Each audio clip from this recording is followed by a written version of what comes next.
خودی کو کر بلند اتنا کہ ہر تقدیر سے پہلے خدا بندے سے خود پوچھے بتا تیری رضا کیا ہے۔ دوستوں، یہ صرف ایک شعر نہیں بلکہ انسان کی زندگی کا پورا نظریہ ہے۔ اقبال نے ہمیں سکھایا ہے کہ انسان اپنے اندر اتنی طاقت، اتنی بلندی پیدا کر سکتا ہے کہ تقدیر بھی اس سے پوچھے تیری مرضی کیا ہے۔ اور آج کا دن بھی بہت خاص ہے کیونکہ آج کی یہ شام، آج کی یہ محفل اسی پیغام کی روشنی میں سجی ہے۔ آداب، میرا نام ہے شاداب احمد اور آپ دیکھ رہے ہیں اتر پردیش اردو اکادمی کا ایک نیا سفر، ایک نئی کوشش، اور یہ اسی ایک نئی کوشش کا پہلا ایپیسوڈ ہے۔ اس کا نام ہے محفل۔ محفل کا مقصد صرف اشعار سنانا نہیں بلکہ اشعار کے پیچھے کی سوچ، پیچھے کی فکر کو سمجھنا ہے۔ آج ہم ایسے شاعر کی بات کریں گے جن کا پیغام سرحدوں سے پرے ہے، جو صرف ہندوستان یا پاکستان کے لیے نہیں بلکہ پوری انسانیت کے لیے تھے، اور وہ ہیں شاعر مشرق علامہ اقبال۔ ستاروں سے آگے جہاں اور بھی ہیں، ابھی عشق کے امتحان اور بھی ہیں۔ یہ شعر ہمیں یاد دلاتا ہے کہ رک جانا اقبال کا پیغام نہیں، ان کی سوچ ہر وقت آگے بڑھنے، نئے جہاں تلاش کرنے اور انسان کو اس کی اصلی پہچان دلانے کا پیغام دیتی ہے۔ آج کی محفل کا موضوع ہے علامہ اقبال کا عالمی پیغام اور عصری دنیا کے تقاضے۔ یعنی اقبال نے جو باتیں 100 سال پہلے کہی تھیں، کیا وہ آج بھی اتنی ہی اہمیت رکھتی ہیں؟ کیا آج کے حالات میں اقبال کی آواز ہمیں نئی راہ دکھا سکتی ہے؟ آج کی اس محفل کو روشن کرنے کے لیے دو ایسی شخصیتیں ہمارے ساتھ موجود ہیں جو اردو ادب اور تفکر کے آسمان کے چمکتے ستارے ہیں۔ ہمارے پہلے مہمان ہیں علی گڑھ مسلم یونیورسٹی سے تنقید اور تحقیق کی دنیا کا جانا پہچانا نام، جن کی کتابیں، مقالے اردو ادب کو نئی سمجھ دیتے ہیں، پروفیسر شافع کدوئی صاحب۔ اور ہمارے دوسرے مہمان ہیں مولانا آزاد نیشنل یونیورسٹی سے ڈاکٹر نور فاطمہ۔ ڈاکٹر نور فاطمہ صاحبہ مولانا آزاد نیشنل یونیورسٹی کے لکھنؤ کیمپس میں بطور اسسٹنٹ پروفیسر اپنی خدمت انجام دے رہی ہیں۔ آپ نے علی گڑھ مسلم یونیورسٹی سے آزادی کے بعد اقبال تنقید پر پی ایچ ڈی کی ڈگری حاصل کی اور پچھلے کئی سالوں سے ادب، تنقید اور تحقیق کے میدان میں اہم کردار ادا کر رہی ہیں۔ آپ دونوں مہمانوں کا اتر پردیش اردو اکادمی کے اس پروگرام محفل میں تہہ دل سے استقبال کرتے ہیں۔ اقبال کہتے ہیں، نہ تو زمیں کے لیے ہے نہ آسماں کے لیے، نہ تو زمیں کے لیے ہے نہ آسماں کے لیے، جہاں ہے تیرے لیے تو نہیں جہاں کے لیے۔ اقبال کے اس شعر میں انسان کی اصلی اہمیت بیان ہوتی ہے۔ اقبال کی پوری شاعری میں خودی سب سے اہم جگہ رکھتی ہے۔ میں نے اپنے اس محفل پروگرام کا آغاز بھی اسی اقبال کے شعر کے ساتھ کیا تھا کہ خودی کو کر بلند اتنا کہ ہر تقدیر سے پہلے خدا بندے سے خود پوچھے بتا تیری رضا کیا ہے۔ یہ شعر اقبال کے مقبول اشعار میں سے ہے، اور اکثر کہا جاتا ہے کہ جب انہوں نے یہ لکھا تو ان کے ذہن میں ایک ایسا مسلم نوجوان تھا جو غلامی کے دور کی مایوسی سے باہر نکل کر اپنے اندر عزت نفس کی بلندی پیدا کرے۔ اقبال نے خودی کا جو تصور پیش کیا وہ صرف شاعری نہیں بلکہ ایک فلسفہ تھا۔ کہتے ہیں کہ اقبال جب اس نظم کو پڑھتے تھے تو سننے والوں میں ایک عجیب سی روحانی کیفیت جاری ہو جاتی تھی۔ اس سلسلے میں پروفیسر شافع کدوئی صاحب، آپ سے یہ جاننا چاہوں گا کہ اقبال کا یہ تصور خودی کیا آج کی عصری دنیا میں بھی اسی طرح کارگر ہے؟ اقبال کے شاعرانہ پیغام کو جو ورلڈ ویو ہے، اس میں آج کے نوجوانوں کے لیے اقبال کی خودی کا تصور کتنا معنی رکھتی ہے، اور کیا آج کی تعلیمی اور معاشرے میں ہم اسے صحیح طرح سے سمجھا پا رہے ہیں؟ ہاں، بہت شکریہ۔ آپ نے بہت تفصیل سے اقبال کے کلام کے بارے میں، اقبال کی شخصیت کے بارے میں اور آج کا جو دور ہے اس میں اقبال کی کیا معنویت ہے، اس میں آپ نے بہت اچھی گفتگو کی۔ آپ نے جو خودی سے متعلق سوال کیا اس پہ میں ضرور کچھ عرض کروں گا۔ اس سے پہلے میں ایک دو باتیں اقبال کے سلسلے میں اور کہنا چاہتا ہوں کہ ہمارے شاید اس سے جو ناظرین ہیں وہ واقف نہ ہوں کہ اقبال، آپ ذکر کر رہے تھے کہ 100 سال کا وقفہ گزر گیا اور اقبال کی کلام کی معنویت کیا ہے۔ اور آج کا دور، آج کا جو نیا زمانہ جس کو ہم مابعد جدید معاشرہ کہتے ہیں یا ہم اس کو مابعد صداقت دور کہتے ہیں، پوسٹ ٹروتھ پیریڈ کہتے ہیں، اس میں اقبال کی اب ریلیونس کیا ہے؟ میں اسی سے اپنی بات کا شروع کرتا ہوں۔ دیکھیے، پہلی بات تو یہ ہے کہ اقبال نے جس دنیا کا خواب دیکھا تھا، اس کی طرف ان کا ایک کلیدی لفظ ہے، خود ہی اشارہ کرتا ہے، ان کے فلسفے کا بنیادی عنصر ہے کہ ایک ایسی سوسائٹی جو مساوات کی بنیاد پر قائم ہوگی، ہے نا، جہاں سب کو فرد کو بھی حق ہوگا اپنی پوری ترقی کرے اور معاشرے کو بھی حق پورا ہوگا۔ تو دیکھیے، یہ جو آج کا جو معاشرہ ہے جس کو ہم جدید معاشرہ کہتے ہیں، اس میں آپ بہت سی برائیاں لوگ تلاش کرتے ہیں اخلاقی نقطہ نظر سے، لیکن دیکھیے ڈیجیٹل دنیا جو ہے، اس نے اقبال کا جو بنیادی پیغام تھا وہ ایک حد تک پورا کیا۔ وہ کیا پیغام تھا؟ مساوات کا۔ یعنی آپ کو مذہب کی، سیاست کی، نظریوں کی تاریخ معلوم ہے، 5000 سال کی تاریخ ہمارے سامنے ہے، اور ہم لوگ سب کہتے تھے کہ مساوات ضروری ہے، سب میں مساوات آ جائے گی، تمام مذاہب نے یہ دعویٰ کیا، لیکن یہ ہوا نہیں۔ ڈیجیٹل دنیا نے یہ دکھا دیا، انٹرنیٹ کی سطح پر آپ بھی وہ پی ٹی ایم یوز کر رہے ہیں، انٹرنیٹ یوز کر رہے ہیں، اور ایک عام آدمی بھی یوز کر رہا، تو ایک سطح پر ہم لوگ برابر آ گئے ہیں، ٹیکنالوجی نے آپ کو برابر کر دیا ہے۔ دیکھیے، جہاں تک اقبال کا سوال ہے، ابھی آپ نے خود ہی کا ذکر کیا، اقبال کا آپ کو جان کر شاید یہ حیرت ہوگی بہت سے لوگوں کو کہ ابھی بیلجیم سے 1921 میں ایک ببلیوگرافی شائع ہوئی اقبال سے متعلق، اس میں یہ لکھا گیا ہے کہ صاحب اس میں انگریزی کے علاوہ جو دیگر یورپی زبانیں ہیں، اسپینش ہے اور جرمن ہے اور عبرانی ہے، بہت سی ان تمام زبانوں میں 3415 کتابیں شائع ہوئی ہیں اقبال پر۔ انامری شمل کا نام سنا ہوگا، انہوں نے 40 سے زیادہ کتابیں، مضامین لکھے۔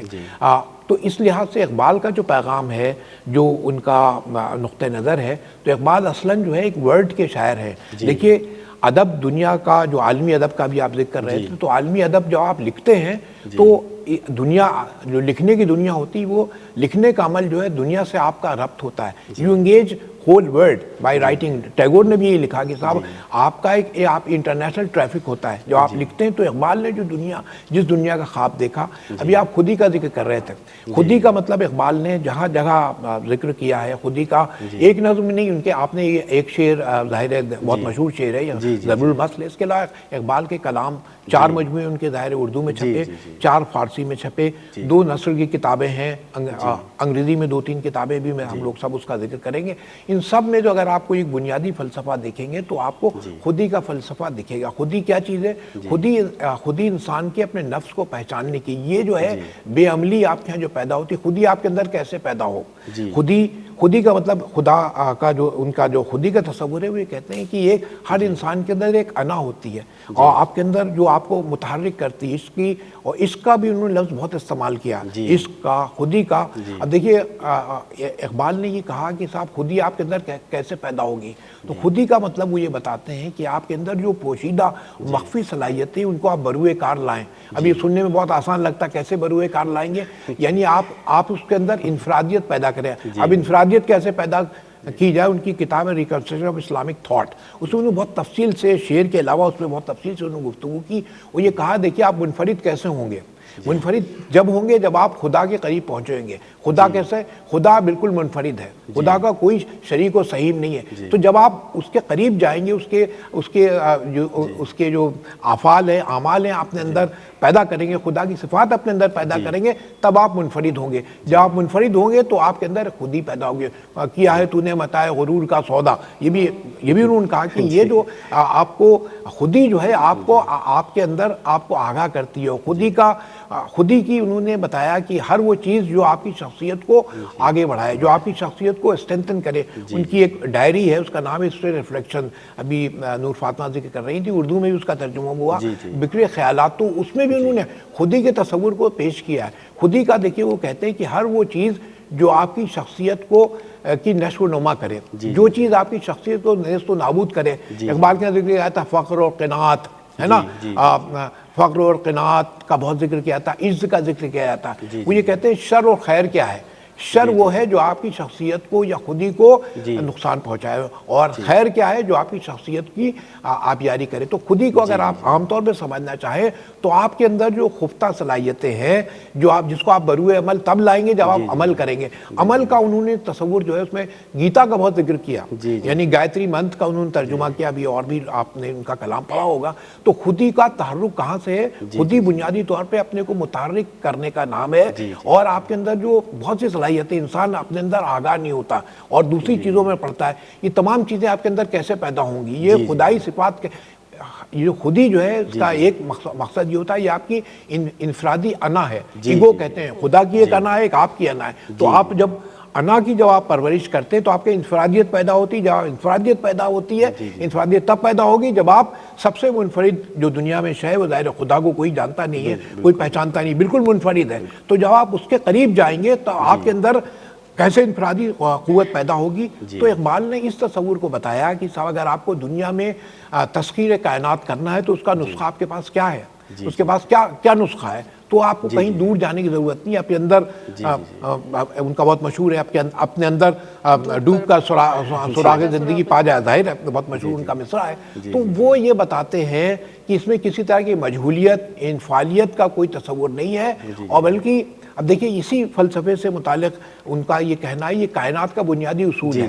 کائنات کا بنیادی اصول کیا ہے کہ یہ جاری و ساری ہے، کہیں کوئی اس کو دوام نہیں ہے نا، اس میں دن و رات کی، امروز و فردا کی جو ہم تقسیم کرتے ہیں اس کے کوئی معنی نہیں، تو ایک تسلسل حیات ہے۔ تسلسل حیات جو ہے متحرک ہوتی ہے آپ کی خودی سے۔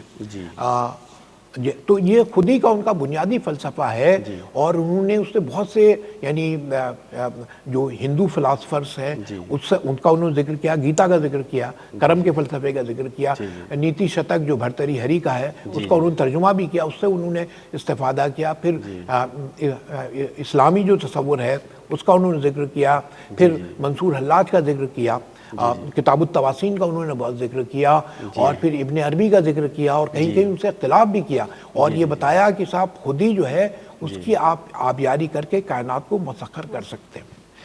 بہت شکریہ پروفیسر شافق کدوئی صاحب، آپ نے بہت ہی خوبصورتی کے ساتھ ہمارے ناظرین کو خودی کے تصور کے بارے میں بتایا۔ اچھا، اقبال تعلیم اور ترقی کے حق میں تھے، لیکن کہتے تھے کہ تعلیم وہ ہو جو انسان کے کردار اور سوچ کو بھی مضبوط کرے۔ تو ڈاکٹر نور فاطمہ صاحبہ، میرا سوال آپ سے ہے، کیا آپ کو لگتا ہے کہ آج کا جو تعلیمی نظام ہے اس مقصد کو پورا کر پا رہا ہے، یا اقبال کی امیدوں پر کھرا اتر پا رہا ہے؟ شکریہ شاداب، آپ نے بہت اچھا سوال کیا۔ لیکن جیسا کہ آپ سب جانتے ہیں کہ علامہ اقبال کے جو فلسفے کی بنیاد ہے یا ان کی شاعری کی وہ خودی ہے، جس پہ سر نے بہت تفصیل سے روشنی ڈالی ہے۔ لیکن تعلیم کے تصور کو سمجھنے کے لیے پہلے یہ کچھ اس کا پس منظر جاننا ضروری ہے کہ جس وقت اقبال شاعری کر رہے تھے اس وقت جو ہے ایک ملک پر غلامی کا شکنجہ تھا، اور نوجوان نسل جو ہے وہ بے عملی اور کاہلی کا شکار تھی۔ تو سر سید یہ کام بہت نثر میں کر رہے تھے، اور حالی نے مسدس مد و جزر اسلام لکھ کر کے یہ کام کیا، اور اقبال نے باقاعدہ شاعری کو اپنے اظہار کا وسیلہ بنایا۔ پھر دوسرے یہ کہ اقبال جو ہے جب 1905 میں یورپ گئے تو انہوں نے وہاں پر یہ دیکھا کہ مغربی جو تہذیب ہے اور وہاں کا جو جدید علوم و فنون ہے تو اس میں بہت زیادہ مادیت پرستی ہے، اور وہاں پر مطلب روحانیت کی ان کو کمی لگی۔ تو ان کا جو تعلیم کا تصور تھا وہ بیسیکلی یہ تھا کہ تعلیم کا مقصد جو ہے وہ صرف یہ نہیں ہے کہ وہ صرف نوکری پیدا کرنے کے لیے، جاب پیدا کرنے کے لیے، کہ وہ آپ کو کامیاب بنا دے اور آپ کسی شعبے میں چلے جائیں، بلکہ اس کا مقصد ایک بہتر انسان بنانا ہے۔ تو اس کے اندر مطلب تعلیمی جو درسگاہیں ہیں ان کا بنیادی مقصد یہ ہونا چاہیے کہ ان کے اندر تلاش اور جستجو پیدا کریں، اور دوسرے یہ کہ اس کے ساتھ ساتھ کیونکہ تربیت بہت ضروری ہے تو حسن اخلاق کا ہونا بہت ضروری ہے، اخلاقیات کا ہونا بہت ضروری ہے، جو ان کو فقدان نظر آ رہا تھا۔ اور وہ یہ دیکھ رہے تھے کہ ہماری جو نوجوان نسل ہے وہ اندھا دھند مغربی تقلید میں لگی ہوئی ہے، جس کا اثر یہ ہو رہا ہے کہ نہ تو وہ دین کی طرف ہے نہ وہ دنیا کی طرف صحیح سے جا رہے ہیں۔ تو انہوں نے ایک ایسا امتزاج پیدا کرنے کی کوشش کی کہ جس سے ایک بہترین انسان بن سکے، اور تعلیم جو ہے کیونکہ انسان کو حسن سلیقہ سکھاتی ہے. اور اقبال کا ایک شعر بھی ہے, انہوں نے کہا کہ اے اہل نظر ذوق نظر خوب ہے لیکن جو شے کی حقیقت کو نہ دیکھے وہ نظر کیا. اور جب اقبال یہ دیکھتے تھے کہ ہماری نوجوان نسل جو ہے وہ اس سے بالکل بے بہرا ہے, تو وہ بہت افسوس ان کو ہوتا تھا, اور وہ یہ کہنے پر مجبور ہو گئے کہ تیرے صوفے ہیں نا افرنگی, تیرے قالی ہیں ایرانی. اقبال نے بالکل صحیح, انہوں نے اقبال کا جو تصور تھا وہی سمجھتے تھے. تصور یعنی سر سید و اقبال اس بنیاد پر ایک ہیں کہ دونوں نے سائنسی تعلیم پہ زور دیا اور یہ علوم عقلیہ جس کو کہتے ہیں اس کا ذکر کیا ہے. لیکن ان کو لگتا ہے کہ یہ جو ٹیکنالوجی کی جو تعلیم ہوتی ہے وہ کہیں اس کے مقصد کو شکست کر دیتی. تو ان کا ایک بہت مشہور شعر ہے, احساس مروت کو کچل دیتے ہیں حالات, ہے نا. تو احساس مروت کو یہ جو انسانیت کی بھی بات کر رہے تھے, تو مجھے لگتا ہے کہ جو آدمیت ہے, احترام آدمیت ہے, دوسروں کے دکھ درد میں شریک ہونے کا, تو یہ جب آپ مشینوں کا جو ہے دلوں کے لیے موت, مشینوں کی محبت, مشینوں کی حکومت, احساس مروت کو کچل دیتے ہیں آلات. تو یہ جو آلات ہیں, ٹیکنالوجی کی جو تعلیم تھی اس کے وہ کہتے تھے ٹیکنالوجی کبھی انسانیت پہ حاوی نہ ہو. اقبال کا تصور تعلیم مغربی تصور مغرب کے خلاف نہیں تھے, یعنی یہ سمجھنا مشرق کے یہ نہیں, وہ مغرب کے مقابلے میں انہوں نے دو اپنے سامنے نشانے مقرر کیے تھے. ایک ایشیا تھا جس میں ہندوستان تھا, اور ایک اسلام تھا, کہ دونوں ایک کاؤنٹر پوائنٹ آف ویو ہے. تو تعلیم کا مقصد یہ ہوتا ہے کہ آپ کی پوری شخصیت سازی کرے. اس میں خودی کا بھی ذکر کر رہی تھی. خودی کو انہوں نے بہت, اور زمانے کی جو تقسیم ہے اس کو انہوں نے کہا کہ صاحب زمانہ جو ہے وہ اس کے بارے میں بھی انہوں نے گفتگو کی. اور پھر جمہوری تعلیم کے قائل تھے, یعنی عورتوں کی تعلیم ہوگی, کن لوگوں کی تعلیم ہوگی, مغربی تعلیم ہوگی, دنیاوی تعلیم ہوگی, اجتہاد کے بہت قائل تھے, ہے نا. آپ کو پتہ ہے مسلمانوں میں اجتہاد کا راستہ بہت زمانے سے بند کیا گیا. غزالی سے ان کا اختلاف بھی تھی اس پہ, ریکنسٹرکشن آف اسلامک تھاٹ جو ہے, تو ان لوگوں تفصیل سے سب باتیں لکھی ہیں. جی, تو اسی لیے وہ اپنے اکثر یہاں جب وہ مغرب میں تعلیم حاصل کرنے گئے تو انہوں نے دیکھا کہ وہاں ٹیکنالوجی پہ بہت زیادہ انحصار ہے. تو وہ نظم کے کی طرح انہوں نے وہاں سے کہا تھا کہ دیار مغرب کے رہنے والوں, خدا کی بستی, اعلان جنگ ہے یہ لکھا پیام مشرق کے ابتدائیہ میں. جی, خدا کی بستی جسے سمجھ رہے ہو وہ ابصرے کا معیار ہوگا, اس طرح. اور وہ نوجوانوں میں ایک جوش پیدا کرنا چاہتے تھے. اور جب انہوں نے جاوید کے نام نظم لکھی تھی, وہ دراصل تمام نوجوانوں کے لیے تھی, جس میں وہ انہوں نے پیغام دیا تھا کہ دیار عشق میں اپنا مقام پیدا کر, نیا زمانہ نئی صبح و شام پیدا کر. اس طرح کی باتیں انہوں نے کہیں. اچھا, اسی پہ ہم آپ کے اور خیالات جاننا چاہیں گے کہ جیسے آج کی جو تعلیم میں اگر اقبال کا پیغام شامل ہو جائے تو آپ کیا سمجھتے ہیں کہ نئی نسل کس حد تک بدل سکتی ہے؟ نہیں, بالکل. اقبال کا دیکھیے بنیادی ان کا تصور کیا تھا تعلیم کا. تعلیم کا ان کا دیکھیے بنیادی تصور یہ تھا کہ آپ کے اندر جو خفتہ صلاحیتیں ہیں, آپ کے اندر شخصیت کے جتنے امکانات ہیں اس کی باز آفرینی یا بازیابی کیسے ہوگی. تو باز آبیابی کے لیے وہ باز آفرینی کے لیے وہ تعلیم کو بنیادی تصور سمجھتے تھے. تو مغرب مشرق یہ تعلیم کی وہ خانہ بندی کے قائل نہیں تھے. وہ کہتے تھے علم و حکمت کے خزانے جو ہیں مومن کے ہیں, تو آپ اس کو سب کو حاصل کر کے. وہ جو اقبال نے بنیادی تصور جو دیا وہ تصور تھا ان کا جمہوریت کا, مساوات کا, رواداری کا. اور یہ جو بنیادی تصور ہیں یہ اقبال کو ہم لوگ سمجھتے ہیں کہ ایک وہ طاقت کے یا ایک مخصوص نقطہ نظر کے حامی تھے. وہ ایسا نہیں, میں جب بھی کر رہا تھا خودی کے سلسلے میں, تو دیکھیے کہا یہ جاتا انہوں نے اپنی جو کتاب ہے, اسی پہ آ رہا ہوں, ریکنسٹرکشن آف اسلامک تھاٹ میں انہوں نے ذکر کیا ہے. ظاہر انہوں نے پی ایچ ڈی کی ظہور فاطمہ نے اس سے بعد واقف ہوں گے, ہم لوگ سب واقف ہیں.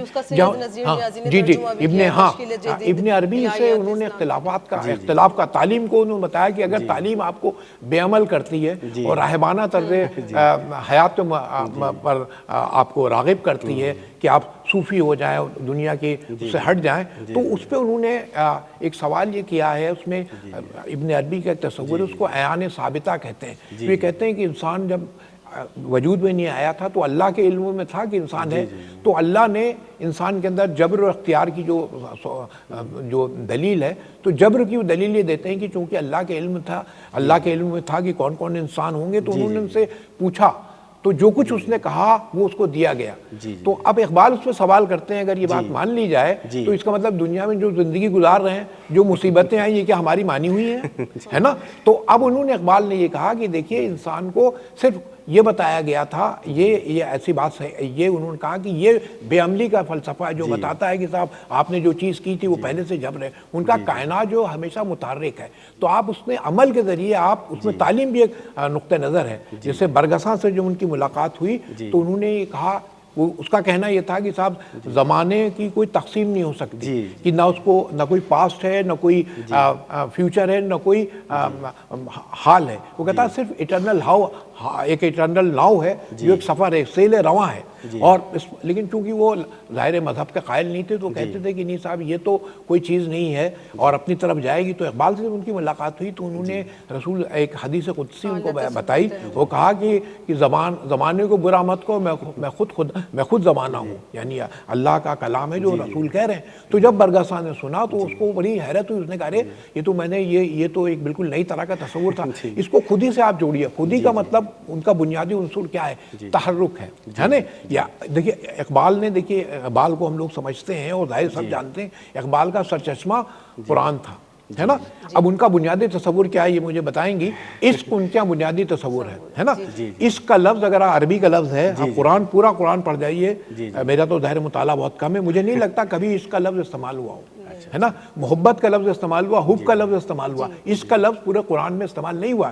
تو جو یہ لوگ سمجھتے ہیں کہ قرآن ان کا ظاہر بنیادی تعلیمات ان کو وہیں سے حاصل ہوئی, لیکن عشق میں جو ایک تحرک کا عنصر ہے وہ انہیں شاید زیادہ اپیل کرتا تھا خودی کے تعلق سے. عشق میں جو تحرک ہے وہ محبت اور حب میں شاید ان کو نہیں لگتا ہے. تو قرآن میں یہ لفظ کبھی استعمال نہیں ہوا ہے نا. وہ کہتے تھے کہ عشق میں جو ہے وہ خود سپردگی ہوتی ہے, آدمی سیکنڈ تھاٹ نہیں لاتا. ہاں بالکل, اور ایک بالکل بے خطر کود پڑا آتش نمرود میں عشق میں عشق, تو یہ فوری ایک امیڈیسی ہوتی ہے. تو یہ تمام چیزیں ان کی, جو آپ نے سوال کیا تھا کہ آج کی جو تعلیم ہے, آج کا جو نقطہ نظر ہے, آج کی تعلیم جو ہے وہ ٹیکنالوجی کی طرف جھک رہی ہے. اقبال اس کے خلاف نہیں ہے, لیکن کہتے ہیں اس کا جو انسانی پہلو ہے نا, جو تعلیم آپ کو انسانوں سے بیگانہ کرے یا انسانی تقاضے جو ہیں ان سے اگر الگ کرے, تو احساس مروت کو آپ کے جو آلات ہیں, جو موبائل اگر آپ کو اپنے پڑوسی سے الگ کرتا ہے یا پڑوسی کے تئیں آپ کو بے حس بناتا ہے, تو اس کو اقبال کہتے ہیں یہ وہ آلات ہیں جو احساس مروت کو کچل دیتے ہیں حالات. تو ان کا اقبال کا نقطہ نظر یہی تھا, یہ سر سید کا نقطہ نظر تھا ان سے پہلے, کہ تعلیم کو تربیت سے اخلاقی بلند تر اخلاقی مقاصد سے منسلک کیا جائے. شافی سر, علامہ اقبال پر جب کچھ لوگ تنقید کرتے تھے کہ ان کی شاعری فقط جذباتی ہے, تو انہوں نے کہا تھا کہ میں اپنی شاعری سے صرف جذبات نہیں ہے کہ نئی انسانی سوچ پیدا کرنا چاہتا ہوں. علامہ اقبال کی شاعری صرف شاعری نہیں ہوتی بلکہ اس میں ایک انقلاب ہے. جیسے ان کا ایک شعر ہے کہ اٹھو میری دنیا کے غریبوں کو جگا دو, اٹھو میری دنیا کے غریبوں کو جگا دو, کاخ عمرہ کے در و دیوار ہلا دو. تو اقبال کی یہ جو شاعری ہے اس میں صرف ایک پیغام نہیں بلکہ ایک انقلاب کا نعرہ ہے. تو سر آپ سے اسی سلسلے میں میرا سوال ہے کہ آج کی عصری دنیا, سائنس, ٹیکنالوجی, گلوبلائزیشن کے دور میں کیا آپ سمجھتے ہیں کہ اقبال کی شاعری اب بھی اتنی ہی ریلیونٹ ہے جتنی ان کے دور میں ہوا کرتی تھی؟ نہیں, بہت اہم سوال ہے. ابھی آپ نے جو شعر پڑھا یہ اقبال کی نظم ہے لینن خدا کے حضور میں, اسی سے یہ شعر ہے. تو اقبال کے یہاں دیکھیے جذباتیت جو ہے, اقبال نے اس پہ بہت تفصیل سے ایک دو آپ نے اس سے ریفلیکشنز میں لکھا, کہتے ہیں جذبات جو ہے انسان جذباتی ہونا بھی غلط ہے اور جذباتیت سے مکمل گریز کرنا بھی غلط ہے. یعنی جتنا جذباتی ہونا غلط ہے اتنا غیر جذباتی ہونا بھی غلط ہے. تو انہوں نے کہا کہ یہ شاعری کا بنیادی مقصد کیا ہوتا ہے. شاعری دیکھیے, شاعری کیوں آپ پڑھتے ہیں, یہ اقبال کی شاعری نہیں, اگر آپ غور سے دیکھیں شاعری کے ذریعے آپ اپنے کو آپ کی شخصیت کا کوئی ایک ایسا پہلو ہوتا ہے جس سے آپ واقف نہیں ہوتے, ہے نا. تو شاعری آپ کو اس تک پہنچاتی ہے, آپ کو اپنے اندر جو چیز جو آپ جانتے ہیں آپ کے اندر ہے, آپ موجود ہے, وہ آپ کے اندر پیدا کرتی ہے. تو خود شناسی کی ایک منزل جو ہے, ایک مرحلہ شاعری کے ذریعے پیدا ہوتا ہے. تو اقبال نے جو آپ نے بھی ذکر کیا تھا کہ اقبال جذباتی ہونے کو ان کا دیکھیے, جتنے آپ ان کے کلام کو پڑھیں, اقبال شروع سے یعنی اقبال کے کئی حیثیتیں ہیں. جی جی اقبال نے بہت ہی طویل نظمیں بھی لکھی، مثلا ان کی نظمیں ذوق و شوق ہے، مسجد قرطبہ ہے یا ساقی نامہ ہے، یہ طویل نظمیں ہیں ان کی. اور اقبال کی جو آپ جذباتی کہہ رہے تھے ذہن سازی کا، اقبال کے کلام کی جو مجھے لگتا ہے بہت بنیادی شروع کا جو ان کا کلام ہے، اقبال نے بچوں کے لیے بہت سی نظمیں لکھی. ہاں، یا رب دل مسلم کو زندہ تمنا دے، یا لب پہ آتی ہے دعا بن کے تمنا میری، یا ہندوستانی بچوں کا گیت جس میں وہ کہتے ہیں میرے عرب سے آئی ٹھنڈی ہوا، میرا وطن وہی ہے، میرا وطن وہی ہے. تو یہ جو وطن کا جو تصور ہے، یا آپ جس کو جذباتی کہیں گے، تو آپ کے اندر اقبال کیا جذبات کے ذریعے کیا پیدا کرنا چاہتے تھے؟ جذباتیت کس لیے ہوں؟ جذبے کے ذریعے وہ آپ کے اندر ملک کے یا قوم کے یا آپ کے مذہب کے تئیں ایک وابستگی، جس کو ہم انگریزی میں کہتے ہیں sense of belonging. Sense of belonging کب پیدا ہوگا؟ جب آپ کے اندر اس سے آپ جذباتی طور پر منسلک ہوں گے. تو اقبال نے اپنی شاعری کو بنیاد، دیکھیے جذباتیت تو ایک پہلو ہے، شاعر اقبال نے مغرب سے، یعنی جو یونیورسل آپ کے جو بنیادی تقاضے ہیں، یعنی اقبال کی شاعری میں نے بھی عرض کیا تھا کہ پوری دنیا میں پڑھی جا رہی ہے، جیسے ڈیوائن کامیڈی ہے نا، یا ورجل کو آپ پڑھیں تو یہ لگتا ہے کہ جو بنیادی، یعنی صرف اقبال مشرق تک محدود نہیں تھے، جو ان کے بنیادی سوال تھے، انسان کیا ہے، کائنات کیا ہے، تقدیر کیا ہے، خدا اور انسان کا، خدا اور ابلیس کا کیا مکالمہ ہے نا، یہ تمام چیزوں پہ انہوں نے غور کیا. اور اس میں ایک جذباتیت کے ذریعے بھی انہوں نے انوالومنٹ آپ کو جذبہ وابستگی پیدا کرنے کی کوشش کی. اور اس طرح کی جذباتیت نہیں ہے کہ جو آپ جیسے کچھ نظمیں ان کی بڑی جذباتیت سے پر ہیں، جیسے شکوہ جواب شکوہ، اس کو آپ پڑھیں تو لگتا ہے ایسے میلاد پڑھا جا رہا ہے، اس کے بعد پھر شکر پارے تقسیم ہوئے اور کھیل ختم ہے نا. لیکن آپ جب ان کی وہ نظم پڑھیں، ذوق و شوق پڑھیں، یا مسجد قرطبہ پڑھیں، یا ذوق یا ان کی ساقی نامہ پڑھیں، تو آپ کو بالکل دوسرے اقبال نظر آتے ہیں. جذباتیت کچھ ان کی نظموں میں ہے، لیکن جذباتیت کے ذریعے آپ کے اندر ایک گونج، ایک خاموشی. دیکھیے کیا ہے شاعری جو ہے، الفاظ کے ذریعے آپ کے اندر خاموشی پیدا کرتی ہے. یعنی ہم لفظ بول رہے ہیں لیکن لفظ الٹیمیٹلی ایک آپ کے اندر ایک سناٹا قائم کرتے ہیں. جذباتیت کے ذریعے آپ کو آنے والی زندگی کے لیے زیادہ بہتر انسان آپ بن سکیں، وہ پیدا کریں. ان کی جذباتیت کے حوالے سے ان پر تنقید کرتے تھے، وہ صرف اقبال کا وہی حصہ پیش کرتے تھے جو شکوہ جواب شکوہ کی شاعری ہے اور جس میں شعریت کم ہے، اور وہ یہ کہتے تھے کہ یہ شاعر نہیں ہے. لیکن اقبال نے لکھا ہے اسٹیٹمنٹ کی شاعری کہتے تھے، اسٹیٹمنٹ کی شاعری ہے، خطابیہ شاعری ہے ان کی. تو لیکن اقبال نے اپنے خطوط میں ایک جگہ لکھا ہے کہ میرا مقصد جو ہے وہ ایک پیغام پہنچانا ہے اور نوجوانوں کے اندر ایک جوش بھرنا ہے.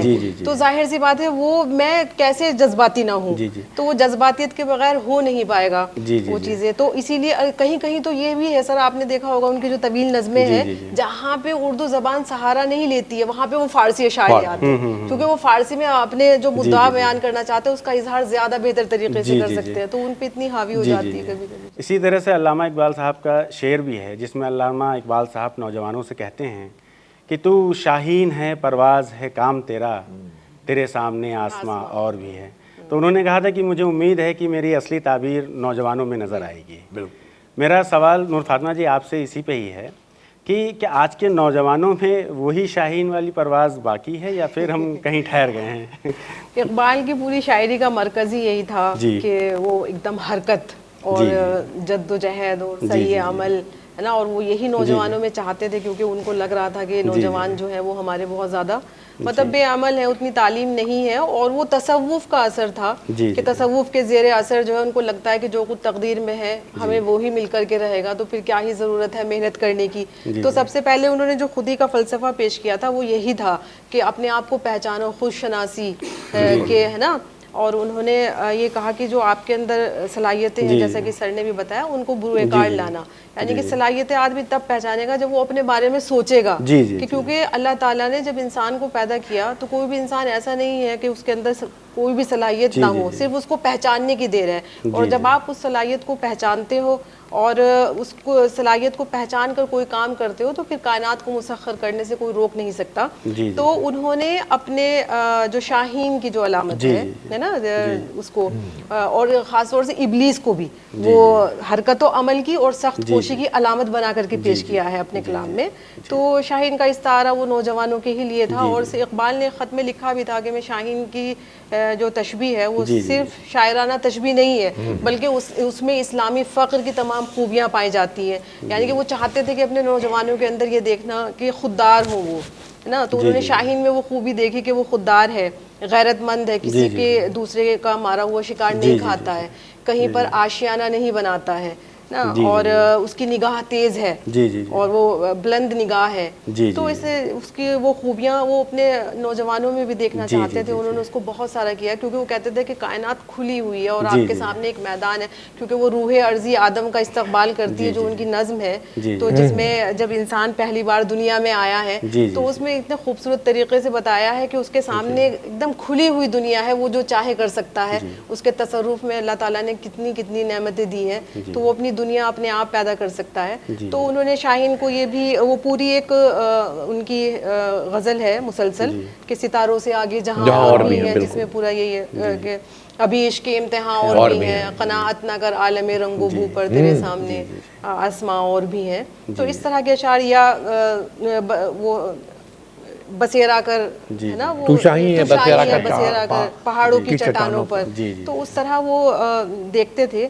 لیکن اگر آج کے دور میں آپ یہ پوچھیں تو پھر وہ یہ جیسے سر نے کہا کہ ہاں ٹیکنالوجی کا بہت زیادہ بڑھ گیا. اور جیسے کیونکہ میں تو اپنے سامنے جس طرح کے اسٹوڈنٹس دیکھ رہی ہوں یا اس میں بات کرتی ہوں تو وہ اقبال کی شاعری کو سمجھتے ہیں کہ کوئی عجیب و غریب بات ہو رہی ہے جب ان کو بتایا جاتا ہے، کیونکہ ان کے پاس وقت نہیں ہے پڑھنے کے لیے اور صلاحیت بہت ہے، لیکن وہ اپنی صلاحیت کا آدھا حصہ تو اسی پہ لگا رہے ہیں موبائل دیکھنے میں.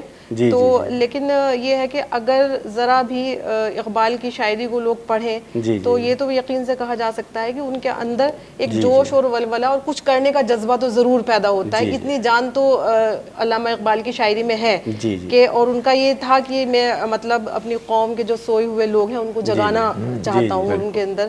تو ہے ابھی اقبال کا فلسفہ، مطلب جو نوجوان ہیں اس سے بہت زیادہ متاثر بھی ہیں بعض لوگ. ایسا نہیں ہے کہ بالکل آج کے زمانے میں ان کو کوئی پڑھ نہیں رہا ہے، پڑھ رہے ہیں لیکن کم لوگ ہیں، اور جو پڑھ رہے ہیں وہ اس سے فائدہ اٹھا رہے ہیں. اور ہے نوجوانوں میں وہ اسپارک ہے، بس ان کو ایک راستہ دکھانے کی ضرورت ہے. اچھا شافی سر، آپ سے بھی جب بات ہو رہی تھی تو یوروپ کے سفر کی بات ہوئی تھی، تو علامہ اقبال صاحب کے یوروپ کا سفر بڑا دلچسپ رہا.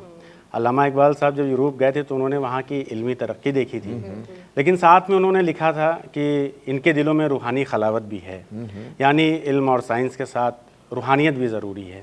اسی سلسلے میں سر آپ سے جاننا چاہوں گا کہ آج کی جو تعلیم اور سماج اسی خلاوت کی طرف بڑھ رہا ہے کیا، اور کیا اقبال کا جو یہ تجربہ رہا ہے وہ ہمیں کوئی سبق دیتا ہے؟ جی بہت. ہاں، اقبال نے یورپ کا سفر کیا، کیمبرج میں رہے، پھر میونخ جرمنی میں رہے، انہوں نے پی ایچ ڈی کی وہاں سے، اور مغرب سے مغربی افکار جو تھے اس سے براہ راست واقف ہوئے. ظاہر اقبال نے بھی فارسی کا ذکر کیا تھا آپ لوگوں نے. دیکھیے اقبال نے جتنا اردو میں لکھا اس سے کہیں زیادہ فارسی میں لکھا. فارسی جو تھی انٹرنیشنل زبان ہے، یعنی اردو تو ورناکولر میں آتی ہے، ابھی بھی انٹرنیشنل ٹریفک اگر آپ دیکھیں تو سب سے زیادہ آپ کو فارسی میں ملے گا. تو فارسی بہت اچھی جانتے تھے، اردو، انگریزی ظاہر ہے، اور جرمنی بھی انہوں نے سیکھی تھی. تو دیکھیے جب یورپ گئے تو انہوں نے تمام فلسفے تھے، ابھی میں نے جیسے برگاساں کا ذکر کیا، اس کو انہوں نے پڑھا اور ان کی پوری ان کا نظام تعلیم انہوں نے اس کا مطالعہ کیا. اور اقبال کی جو پہلی کتاب ہے، آپ کو ظاہر آپ کے علم میں ہوگا، 1904 میں ان کی کتاب چھپی، اس کا نام تھا علم الاقتصاد، یعنی اکنامکس پہ کتاب تھی. انہوں نے یورپ میں جو اکنامی تھی، یعنی یورپ کی اکنامی، جرمنی کی، انگلینڈ کی اکنامی، ان تمام چیزوں کا اقتصادیات کا کیا اثر پڑتا ہے، اس پہ انہوں نے گفتگو زمانے میں کی. پھر آپ کو اقبال کی یورپ جانے کا اثر یہ ہوا کہ جب وہ ہندوستان ظاہر واپس آئے تو پہلے تو انہوں نے 1909 میں جب واپس آئے تو انہوں نے اپنی ڈائری کا میں نے ابھی ذکر کیا تھا، جس کا ذکر کم ہوتا ہے، انہوں نے آنے کے فوراً بعد اپنی ڈائری 1 سال تک وہ لکھتے رہے. وہ ڈائری جو ہے وہ اقبال کی تفہیم کے لیے بہت بنیادی ایک آپ کہہ سکتے ہیں ایک بنیادی حوالہ ہے. اس میں انہوں نے بہت سی یعنی طاقت کے بارے میں لکھا, فن کے بارے میں لکھا. فن ایک مقدس جھوٹ ہے, وہ طاقت کسی چیز کو مس کرتی ہے, کسی جھوٹ کو, وہ جو ہے وہ سچ ہو جاتا ہے. تو انہوں نے یورپ سے جو حاصل, جب بھی آپ ذکر کر رہے تھے روحانیت کے علاوہ ان کے جو طاقت, جو پار پلے ہے, جو دیکھیے پہلے فوکو آپ کہہ رہا ہے, فوکو نے کہا کہ پہلے علم جو تھا طاقت ہے, علم طاقت تھی. ہم سمجھتے, فوکو نے اس بات کو الٹ کے کہا اقبال کے بہت بعد. اقبال نے اس سے پہلے کہا, اقبال نے کہا تھا کہ صاحب جھوٹ جو ہے اگر طاقت اس کو مس کر لے تو سچ بن جاتا ہے. تو آپ جو دیکھیے اب جو ہے علم طاقت نہیں ہے, طاقت علم ہے. جو طاقتور ہے امریکہ ہے, یورپ ہے, جو کہہ رہا ہے وہی علم بھی ہے. تو اب یہ نہیں کہ جو آپ کے جو نالج ہے, نالج از ناٹ, یہ جو power is not knowledge but the power has become knowledge. تو اقبال نے یہ جو دو آپ کہہ سکتے ہیں دو نقطہ نظر تھے, اس کو انہوں نے اس کو حل کرنے کی کوشش کی اور یہ بتایا کہ یورپ کے میں جو طاقت کا جو ڈسکورس ہے, جیسے انہوں نے تمام, آپ کو پتہ ہے نوآبادیات تھی, ان کی کالونیز بسائی تھیں, پھر اس زمانے میں جس طرح کی ڈکٹیٹرشپ تھی, مسولینی تھا اٹلی میں, ان سب چیزوں کو انہوں نے مطالعہ کیا اور پھر وہ یہ سمجھے کہ یورپ سے انہوں نے بہت کچھ حاصل بھی کیا. اور تصوف سے ظاہر اقبال کا میں ذکر کر رہا تھا, تو تصوف کے بارے میں اقبال کا جو نقطہ نظر تبدیل ہوا. جاوید نامہ میں حالانکہ انہوں نے ذکر کیا اس کا, ان کی جو فارسی ظاہر بڑی مشہور نظم ہے جاوید نامہ, اس میں انہوں نے بہت جگہ ذکر کیا, لیکن اقبال نے تصوف کا جو رد, جیسے وحدت الوجود کا انہوں نے بہت, اقبال کا بنیادی تصور تھا. تو اقبال دیکھیے کہتے تھے وحدت الوجود کا کیا نقطہ نظر ہے, یہ تعلیم سے منسلک ہے. یورپ میں اس کو انہوں نے اس چیز کو سمجھا, وہاں کے یورپین اسپونزا کا انہوں نے حوالہ دیا, برگساں کا حوالہ دیا. وہ یہ کہتے تھے کہ دیکھیے ہم لوگ سمجھتے ہیں وحدت الوجود کہ خدا نے اپنے قطرہ جو ہے وہ سمندر میں مل جائے تو انسان اس میں ہو جائے, منسلک ہو جائے. خدا نے اپنے وجود سے انسان کو پیدا کیا. اقبال کہتے ہیں کہ یہ جو نقطہ نظر ہے, خدا تو بالکل منفرد ہے, خدا سے اتصال نہیں ہو سکتا. یہ کتاب التواسین کا بھی حوالہ دیا ہے, منصور حلاج کی کتاب ہے, آپ کو ظاہر آپ کے علم میں ہوگا. کتاب التواسین بھی ان کی تفہیم کا بنیادی حوالہ ہے. اس میں انہوں نے لکھا کہ خدا نے انسان کو نیستی سے پیدا کیا, کوئی چیز نہیں تھی, تو کبھی دکھ تو سکتا ہے لیکن آپ کا اتصال ہو جائے یہ الگ ہے. تو انہوں نے مغرب کی جو ان کا جو پورا مغرب کا سفر تھا, تو ان کا جو ورلڈ ویو تھا, جو مشرق کا نقطہ نظر تھا, انہوں نے دکھایا کہ صاحب ہمارا نقطہ نظر کیا تھا اور مشرق سے, تو اس کے بیچ میں انہوں نے ایک راستہ ڈھونڈنے کی کوشش کی. وہ یہ بتایا کہ مشرق میں جو علم کی روایت ہے, جس طرح سے غیر جذباتی انداز میں چیزوں کو دیکھتے ہیں, وہ نقطہ نظر, معروضی نقطہ نظر, جس کو جگہ جگہ انہوں نے لکھا آبجیکٹیویٹی, ریشنلزم کو دیکھنے کی ضرورت ہے. لیکن اس میں جو آپ جس کا ہم لوگ ذکر کر رہے تھے, ٹالرنس ہے, رواداری ہے. حالانکہ ویسٹ میں بھی ہے, ایسا نہیں کہ ہم لوگ ویسٹ کو سمجھتے ہیں کہ ان کے ہاں رواداری نہیں ہے, یا صرف آپ ان کا ایک انسان کو سویلائز کرنے کی مہم تھی جس کی وجہ سے ہندوستان ہے, ایسا نہیں ہے. تو انہوں نے اقبال کا جو مغرب کا جو سفر تھا بہت چشم کشا تھا. انہوں نے جگہ جگہ اس کا ذکر کیا, جیسے جب کیمبرج میں رہے یا جرمنی میں رہے, تو انہوں نے جو اپنا پورا ورلڈ ویو جو کیا, تو مجھے نہیں لگتا کہ اس طرح کا کوئی آدمی مجھے اردو میں نظر آتا ہے یا اردو شاعری میں جس نے اس طرح کا, جیسے گوئٹے یا ورجل یا ڈانٹے کی طرح کی ایک نظم اپنی شاعری انہوں نے فارسی میں بھی کی, اسرار بے خودی, رموز بے خودی, زبور عجم اور تمام, یہ تو پیام مشرق اردو کی کتاب ہے, ضرب کلیم. تو یہ 8-9 مجموعے ان کے شائع ہوئے ہیں, اور پھر 2 انگریزی میں کتابیں ہیں. اور یہ تمام کتابوں میں اگر آپ علم کی روایت دیکھیں,